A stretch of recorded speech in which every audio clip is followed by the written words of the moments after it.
Do you want to sound smarter in English without sounding weird?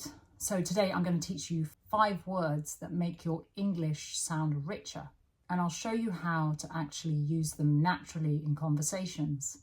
Even I sometimes hesitate to use these words correctly. So if you've ever learnt a fancy word and weren't sure how to use it, this lesson is for you. Stick around till the end because I'm going to give you a simple trick to remember all 5 words and use them confidently today. So word number 1 is ameliorate. So a learner mistake is to say, I ameliorate my food. A native would say, the new manager helped ameliorate workplace tensions.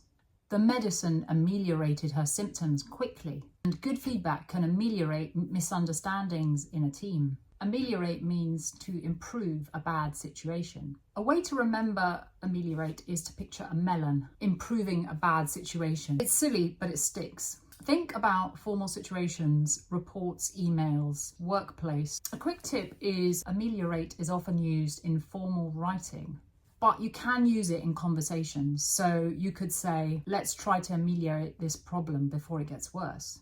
So can you think of something you could ameliorate today? Let me know in the comments. Word number 2, ubiquitous.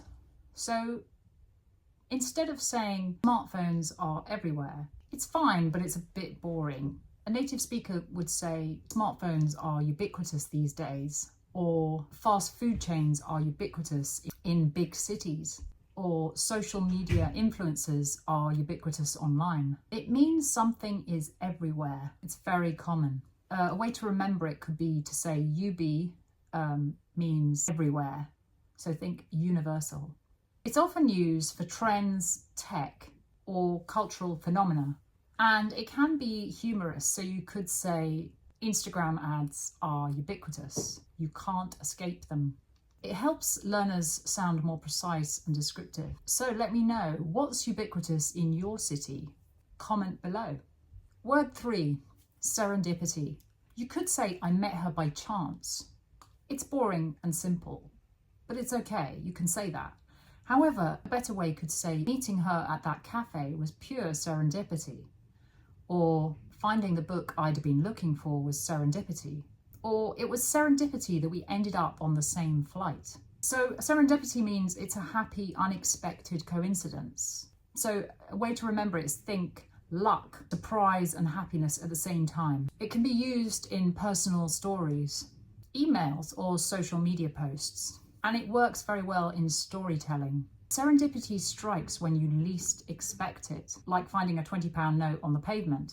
So have you ever experienced serendipity? Tell me your story in the comments. Word 4 is voracious. A learner could say, he eats a lot. But a better way would be to say, he's a voracious reader. She has a voracious appetite for knowledge. Or he's a voracious learner, always asking questions. Voracious means that you're hungry for something and not just food. It can describe interest, energy, or curiosity.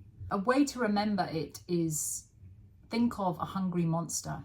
It's voracious, it's always wanting more. It's used often to describe hobbies, learning, or reading habits. So avoid saying he's a voracious football player. It works better for interest, appetite, and curiosity. What are you voracious about? Comment below. Word number 5 is cacophony. You could say the city is noisy, but a better way would be the city streets were a cacophony of sounds. The classroom was a cacophony of voices. The construction site was a cacophony that made concentrating impossible. So it means a loud, unpleasant mixture of sounds.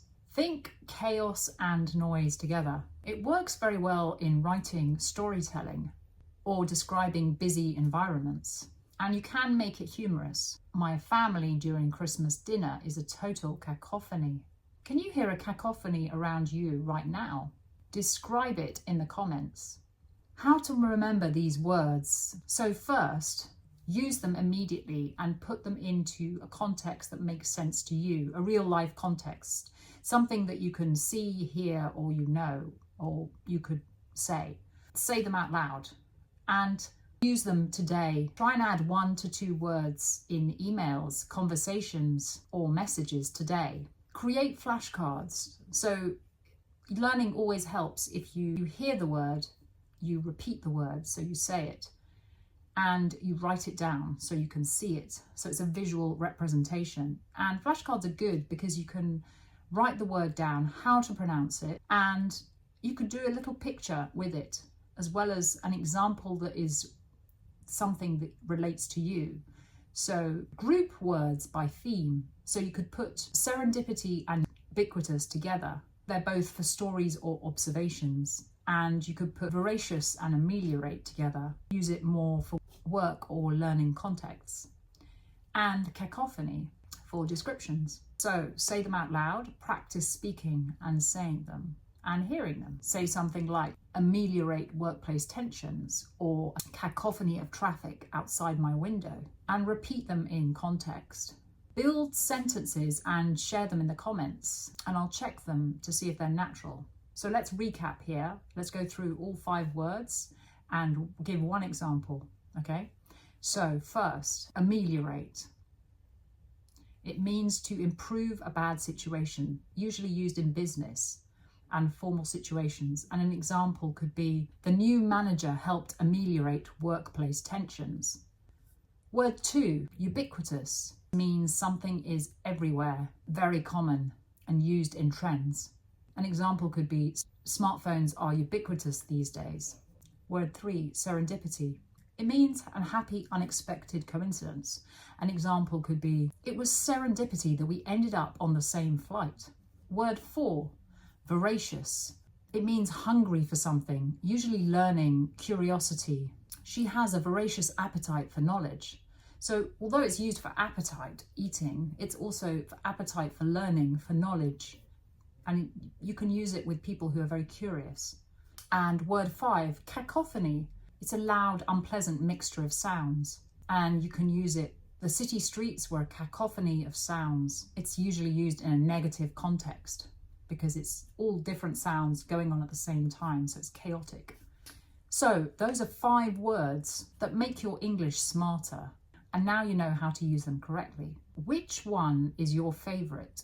Mine is ubiquitous. It's just such a great word. I like the way it sounds. Which one will you try today? Comment below and I'll check your sentences. If you liked this, please hit like, subscribe, and check out my other lessons. And thank you for watching, and I'll see you in the next lesson.